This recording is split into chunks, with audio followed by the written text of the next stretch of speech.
right, guys, welcome back to the Unposted podcast. We're going to talk everything Unposted. Ooh. Here with Natasha Stricklin, actress. I'm really excited. First of all, I want to get into something fun. We're going to start with how we met, okay? Oh my gosh. So me and George, we produced a movie called When It Rains in LA. So the first time I met you, we had a table read, right? We had auditions. Oh, yes. And I didn't know this girl at all. And we come in, and I don't remember, what role were you auditioning? Was your first audition? I was coming in for both Sasha and Talia. I was reading for both roles. Okay. Yeah. I remember one reading you did. It was like the first time you read, and you just like burst into tears because like the role like called for it. And I remember everybody at the table was like, who the F is this girl? Like, she's so like everybody was like, oh my God, is she crying? I remember being like, oh my gosh.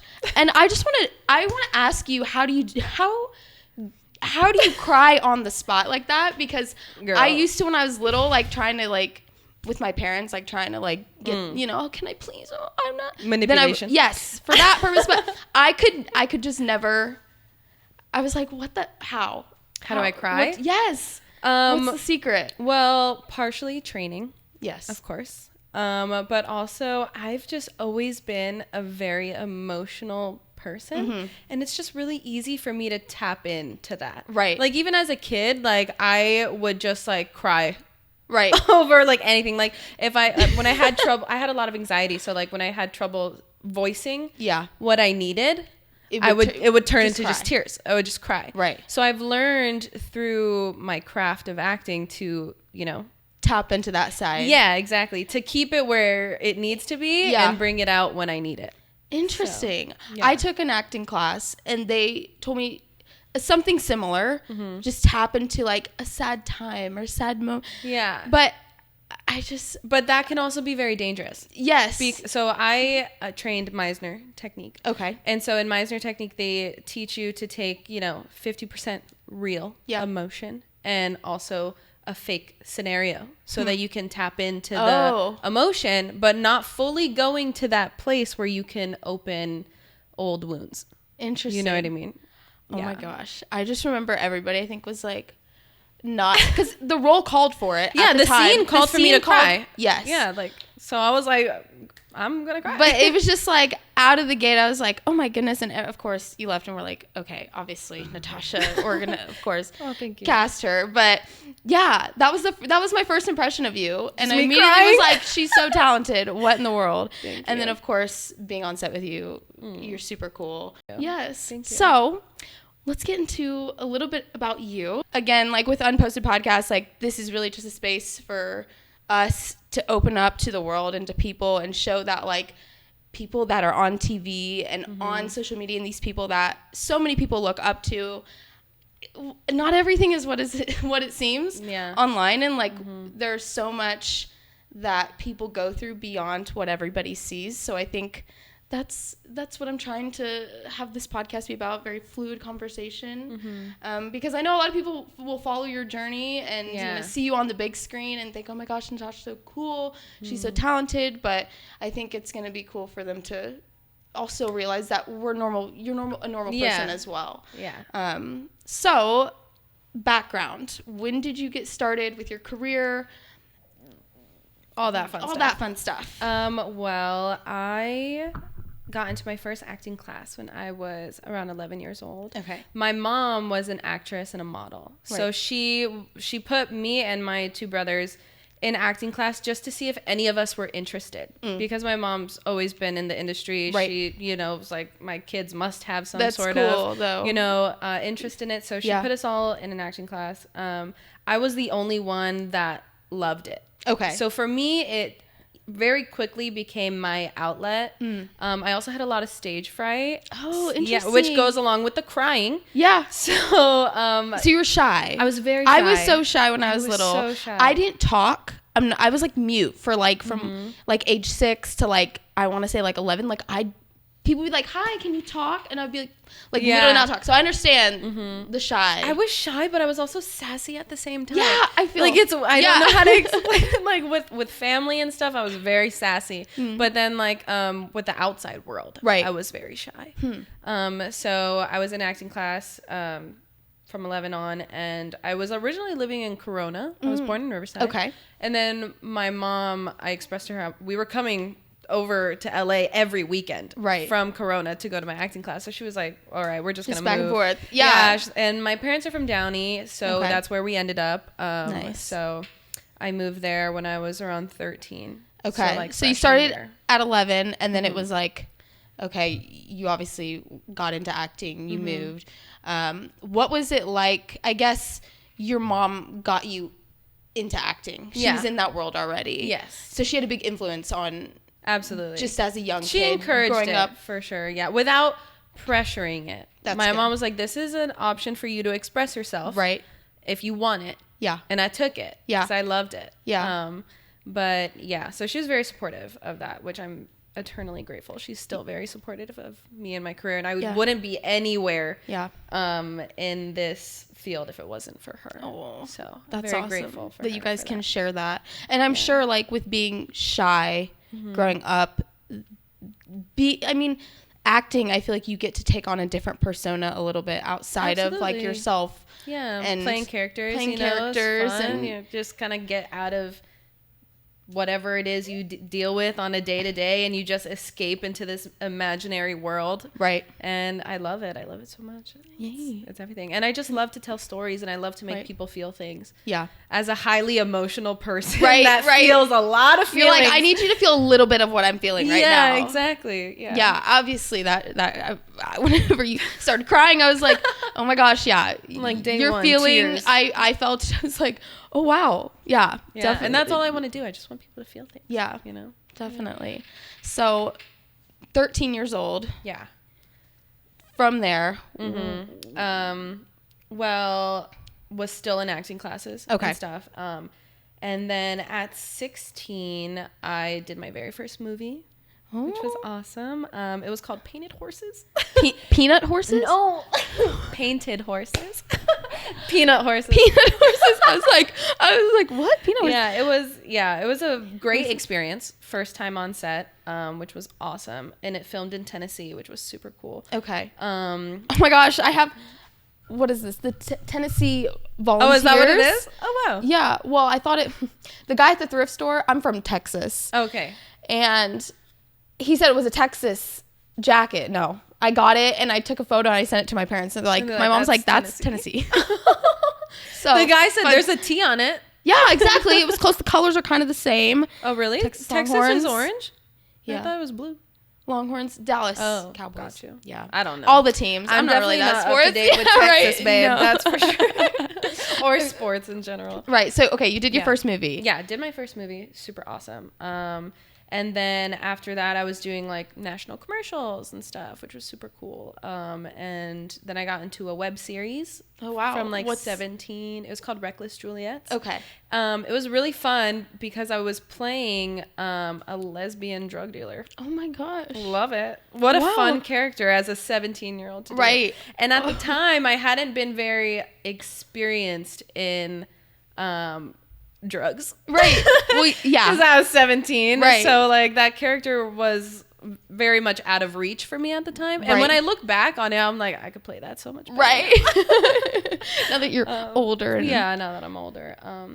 But yeah, and then after the web series, I took a huge break from acting. I was away for like 5 years. Okay. So this break, what led to your my break. Yeah, your break. Yeah. Your pause. So when I was 15, my father passed away. And that was biggest heartbreak in the world. Yeah, literally my whole life shattered to pieces.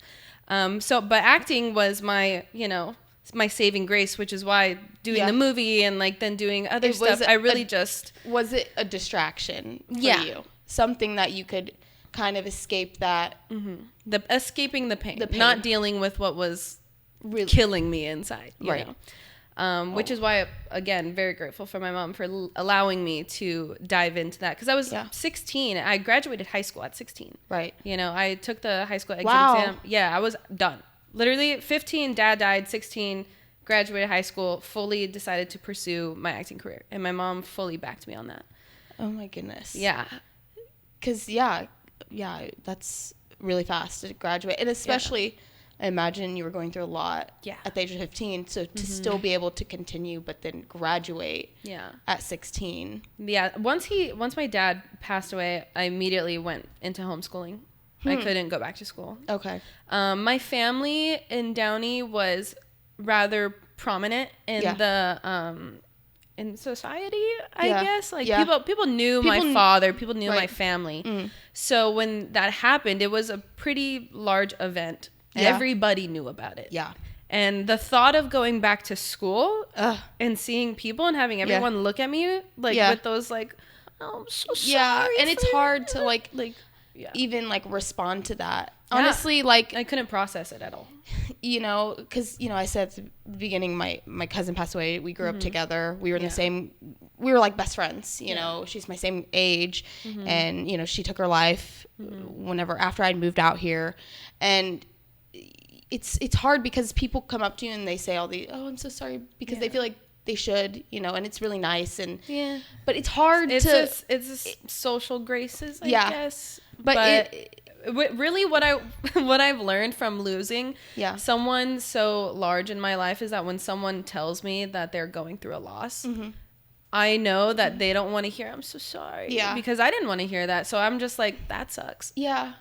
Someone's like, oh, my grandpa died. I'm like, that sucks. Yeah. Because it does. It does. That's the reality. We all want to, play the niceness tiptoe of it, around, but I'm the one that's like, that fucking sucks. Yeah. And I'm really I understand. Yeah. I understand what that feels like, and it hurts. Yeah. And I'm not going to diminish your pain by just being like, things are going to get better. Yeah. Time heals. And everybody's different. It's been 6-7 years, and I still feel like it's not real. Oh, absolutely. I still feel like I've brushed it under the rug, and because that's what you have to do to live. Yeah. Every day. And without feeling like you're dying. Yeah. Yeah. And it's obviously with it being your dad and he was I couldn't even imagine. Yeah, the one man that I trusted and loved up until that point, Yeah. So it was really hard. And even my mom, to this day, she says that she still waits for him to come through the doors every day. It's like, don't make me cry. I'm like, see, this is where I get my tears from. Yeah. Yeah. Yeah.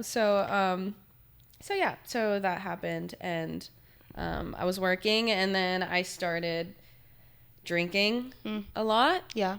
I found my way to those drugs. Right. As we do. As a coping mechanism. That's what addiction is. Yeah. Addiction is a way of coping with pain. Yeah. That's all that it is. Yeah. Yeah. So when I was 18, my mom and I got into a huge fight. And I didn't speak to her for a year. Jeez. I moved out with my cousin. Okay. And that was when I lived my big Hollywood party girl life. Right. And so my life just quickly spiraled. The rebel phase, kind of breaking out. Mm-hmm. But again, a lot of that's caused, hurt. I was in pain. Lonely. I was a child. Yeah. I was a child that was in pain. You were 17, right? You said? At this point, I was 18. Okay. Yeah, at this point, I was 18. No longer doing the acting because how am I going to do it when I'm a mess every day that's drunk or high or whatever the case may be. So that was a long struggle for me. Yeah. Obviously. And then when I was 22, I went to rehab and I got sober. Good for you. And today is my 3 years sober. Woo! That is amazing. Thank you. And the fact that you had the strength to go to rehab, because I know how my cousin went to rehab. I have family that has, been to rehab. I've had friends that have gone to rehab.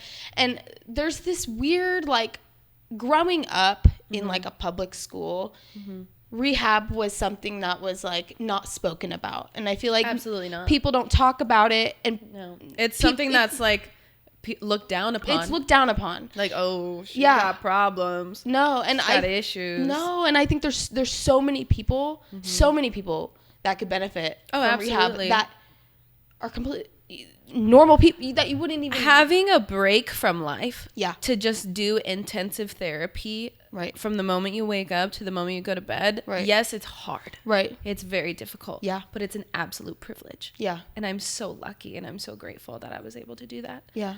Because how else is anyone in a day-to-day life when you're working a job gets the opportunity to take time away and just heal yourself. Yeah. And just so you can continue on you know, with your purpose. Like, I feel like everybody has a purpose. Absolutely. And things like addiction and, you know, these things that happen to us dim that light and that purpose that is, like, meant for people to see.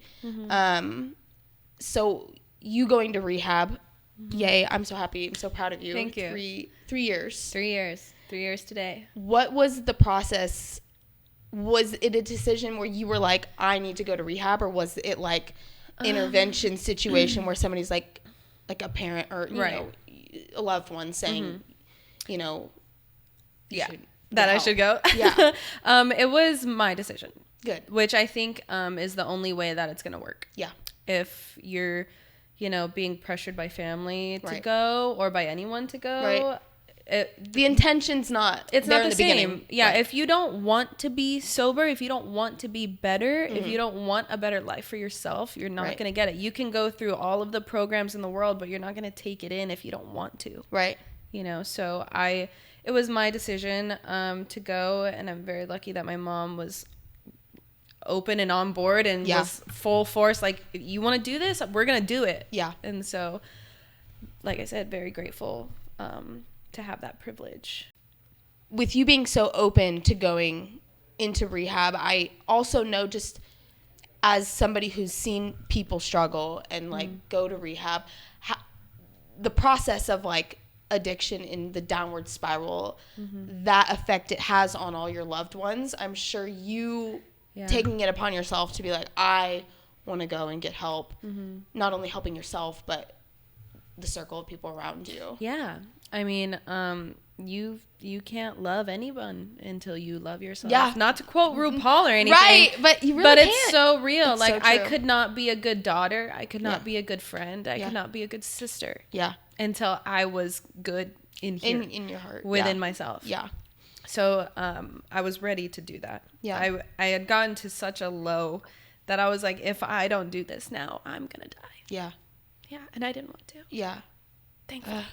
No, thank God. Because there's definitely been moments where I was like, I don't want to be here. Yeah.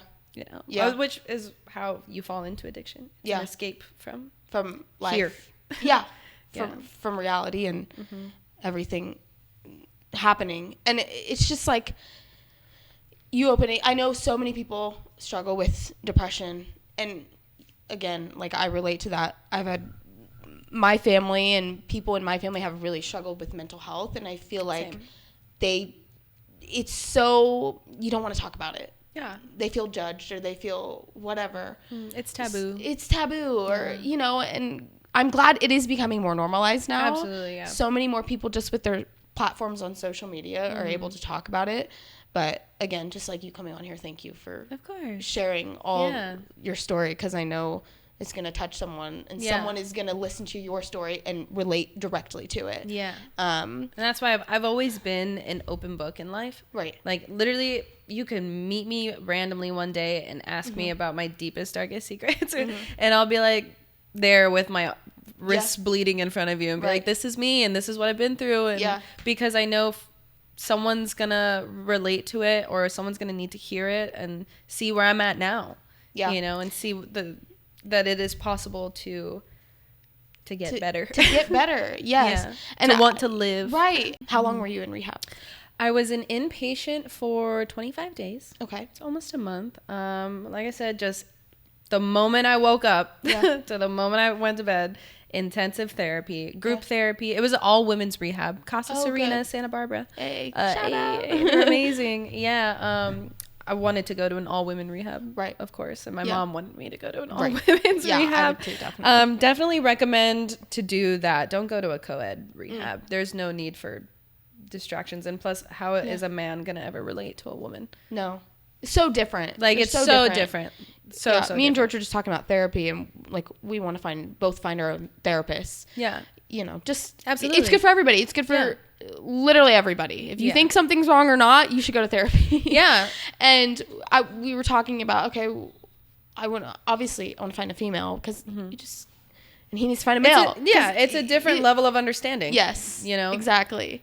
Okay. So you were there 25 days inpatient in Santa Barbara. And then I did their outpatient program in a sober living home for 2 more months after that. So I was in Santa Barbara for a total of 3 months. 3 months. Yeah. Oh my goodness. I almost stayed there too. Really? I was like, I'm going to start my life over in Santa Barbara. I'm just gonna I'm not going to go back to LA. LA is a cesspool. Like blah, blah, blah. I was going to stay there. I was going to go to UC Santa Barbara and get my cosmetology license. Oh, wow. I was going to completely 180 my life and just, but I couldn't. You couldn't. I couldn't. The calling to what I, felt, like you said, purpose was to tell stories.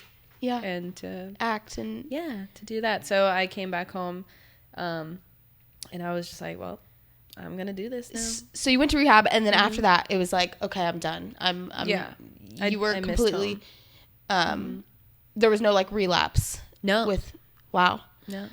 That's thankfully. I mean, that just goes to show you how much you wanted to heal. Yeah, I wanted it.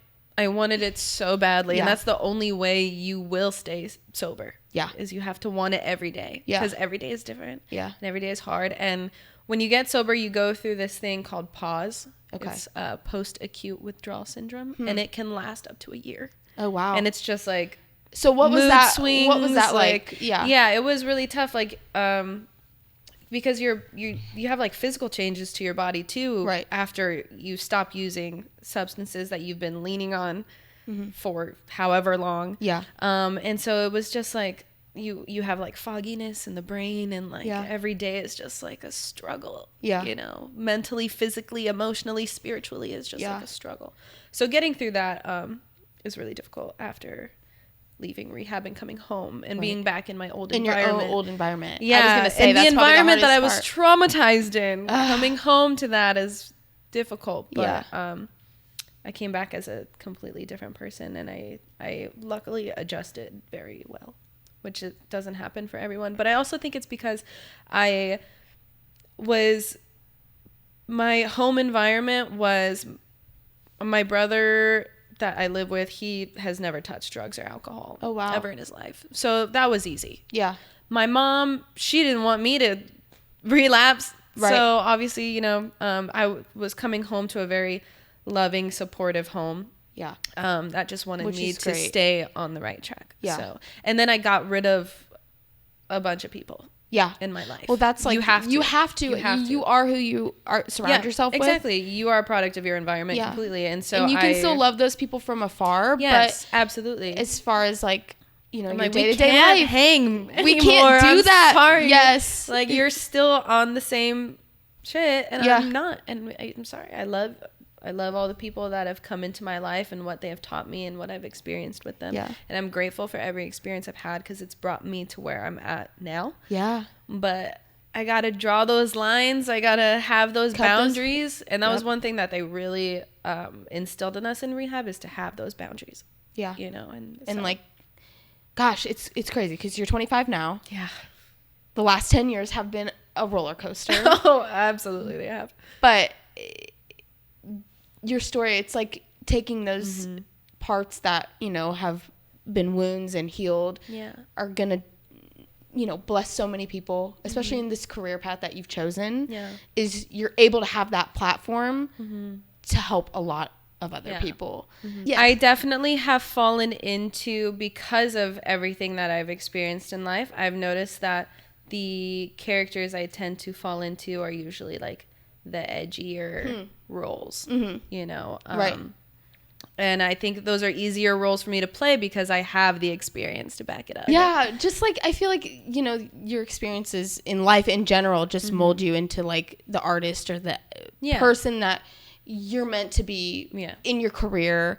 Like for me, doing this podcast, I've been through my own set of crazy anxiety, depression, loss, divorce. that now I'm like, I'm 27 and I have a completely different purpose in my life than 7-8 years ago. Yeah. Because 8 years ago, I was like, I want to be on TV and I want to dance. And that was it. You know, like there was no further purpose than that. And I feel like God had to be like, hey, this is your purpose. Yeah. The reason why you're doing all these cool things is so you can share your story and help people. Yeah. And that's exactly, of course, what you're doing. And it's so cool. It's so cool to hear your story. Yeah. And I know I had Natasha fill out a little questionnaire beforehand just so I can kind of get to know you a little bit more. But with as far as like Instagram goes, like of course this is the Unposted podcast.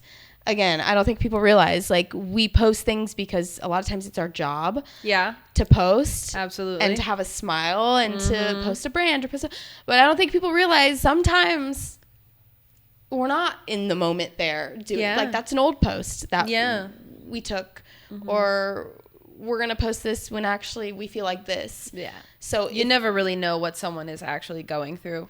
Instagram is a lie. Yeah. Instagram really is a complete facade. Yes. That we all like fall into. I still to this like I don't get how we can all there's just people that still believe in the facade fully. Yeah, I know. And maybe I'm always on Instagram like this shit's fake. Yeah. I know. I'm like but some people they don't see that or feel that they're like stuck or they're comparing themselves. They're comparing. It's the comparison, especially as a woman.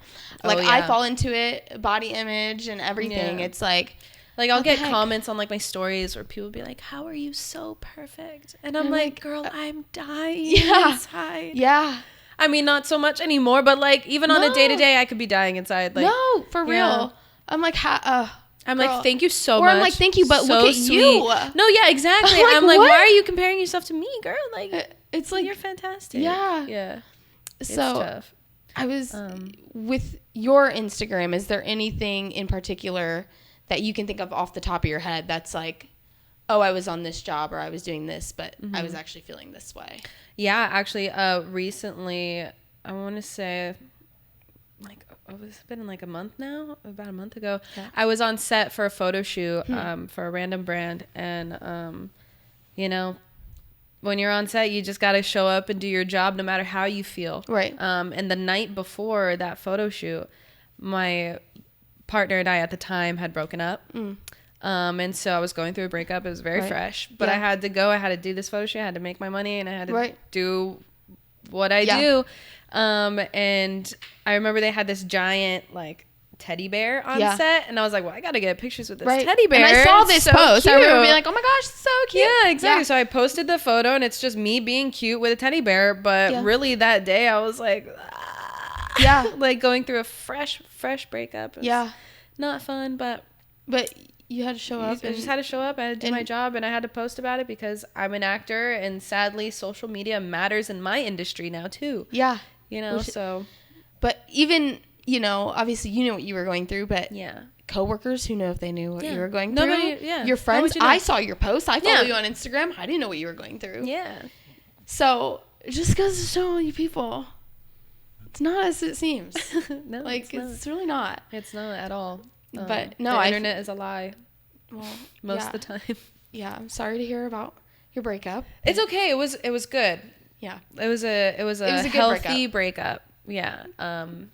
Very healthy breakup. Still have love for them. They're amazing in their own respect. Right. But had to choose my mental health over the relationship. And so did they, you know. Yeah. It was a mutual breakup. It was completely mutual. We had both come to this point where we were like, this isn't yeah, like not right now, not gonna work right now. Probably not ever. I don't know. Yeah.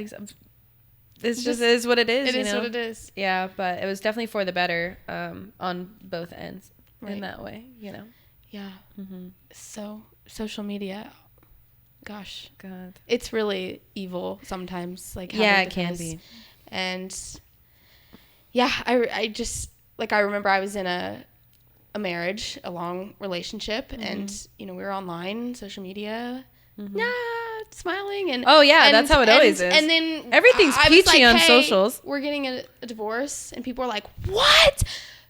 was like, yeah, even, you know, my own family didn't know oh wow, what was going on until it was done. yeah. And I remember being like, oh my goodness, like I will never, at least like relationships and stuff like that, like I will never post fakely about a relationship ever again because of like how much, not just like trauma it brought me to be able to like look back. I'm like, why was I doing that? Who was I trying to please? But then also like all the people, like my family that I hurt through the process because they didn't know what was going on. So yeah, I don't know. Having a public relationship is so hard. It's because everyone started, even after my breakup, everyone started noticing like, you're not posting them anymore. Why aren't you posting? They're like, what happened? I'm like, we broke up. And then you get all the, oh my God. Yeah. What happened? I'm like, bro, I just got over it. Shut up. Yeah, exactly. Don't talk about it. Yeah.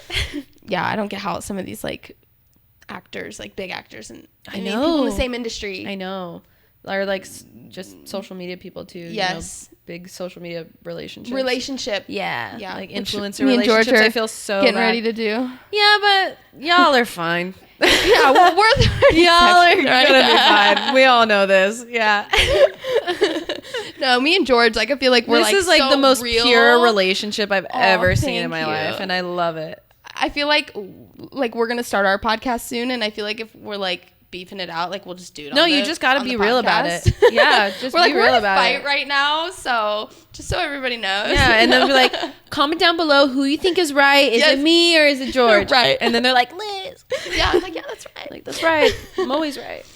Well, thank you so much for coming. I have one last thing. If there's anything that you'd want to say to people, you know, like your younger self, like something you'd say to your younger self, or people watching. Like, girl, put the skinny jeans away. I'm just kidding. Oh my God, they're gonna come back. No, skinny jeans are coming back. I'm gonna call it. But yeah, anything you want, you know, people to hear.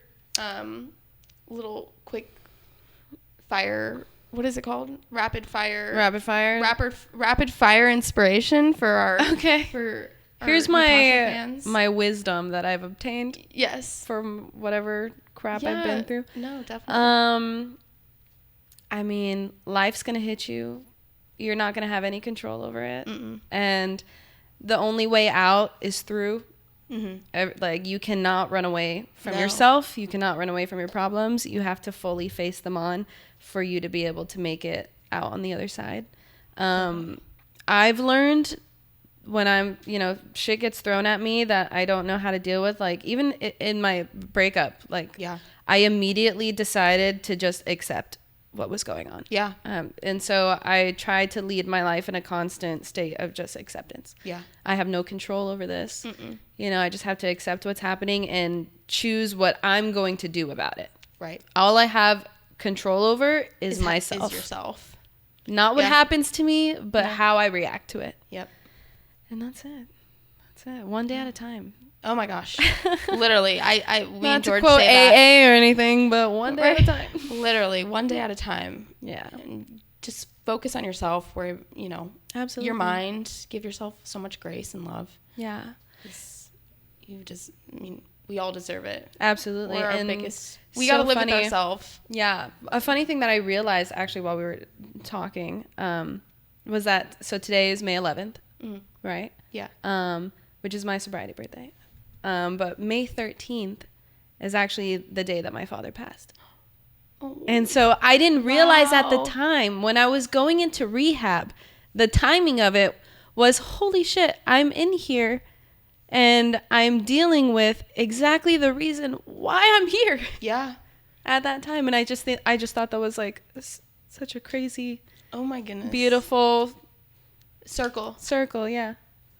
The thing that brought me here is also the reason why I'm here. Yeah. And it's helping me get out of here. So I just thought that was cool. He's there with you always. Oh, absolutely. I feel my dad everywhere. Oh my goodness. Yeah. I'm an emotional person, so I'm trying to like don't cry. It's okay to cry. Yeah. No, I cry a lot. Oh my gosh, I cry like every day. To all the men out there, it's okay to cry. Yes, George, it's okay to cry. George. George, for people that are like, who the heck is George? George is behind the camera. He's my boyfriend. Yes. But yes, George, you're allowed to cry. But yes, well, thank you for coming. Thank you for having me. The Unposted I love podcast. Talking to you. Do you have anything in the works with acting, with your career? Anything you want to kind of keep? Well, as you touched on how we met, did When It Rains in LA. Hopefully it comes out this year, George. We are about to finish the edit. About to finish the edit. Looks amazing. When it comes Natasha's When It Rains in a LA. Star. Thank you. Yeah, once again, playing a lesbian. You know what it is. That's just me. And also just did another film with Rad Scene Films, nice. Bitches Giving Stitches. Nice. So shout out. I'm in the horror movie gang right now. Yeah. So I'm loving it. Killing it. Thank you. So yeah, watch me murder some people from the one I just did. Yeah. And I'm not going to say what happened in the other one. Yeah. Yeah. So much good stuff coming. What's your Instagram? Oh, at Natasha Stricklin. Literally the name. We'll have the name, the at in the description below. Thank you. I'm not very active on TikTok, but my username is really funny. Well, so if you manage to find me, just read my username out loud and have yourself a little chuckle. Well, TikTok might be banned, so. Oh, really? Yeah. I don't keep up with TikTok. Honestly, Wasn't that a hoax? I thought that was a joke. No, they signed the bill. That's a real thing? They have like 6 months or 9 months to get it figured out for them to sell TikTok to the US, because it's owned by China right now, and if they sell their portion, but they're not going to sell it. So anyway, maybe TikTok's just not worth my time anymore. But I think TikTok's not worth anybody's time because it keeps me awake at night. Yeah. That's why I don't have any notifications on my TikTok, and I purposefully me either. don't go onto the app, because the second I start scrolling, it's an endless. Yeah. I'm not really sleeping. Bad. It's 2 a.m. Yes. Like, are you still watching those ASMR unboxing, like those organizational fridge videos? Have you seen the soap ASMR? Yes, where they cut Those are my favorite. They like cut the thing and then they or like the curls and then they crush them in their hands. Or like the slime. Oh my, yeah. Not a slime girl. Oh, not a slime girl, but sometimes. I'm like ASMR. I like the fuzzy slimes. Yeah. Yeah. I don't know why ASMR feels good. For my brain. Yeah, it feels good in the brain and in the body. All right, guys. Awesome. Well, thanks again. Unposted podcast. Make sure to follow us on Instagram and stay tuned for all the unposted stuff. Yeah, more to come. More to come. Get ready to see more of this chick. Oh, hopefully, yeah. We'll see how long this lasts. I think unposted. We got some good stuff. I got faith in it. Good stuff coming. Yeah. All right. Awesome. Bye. Bye.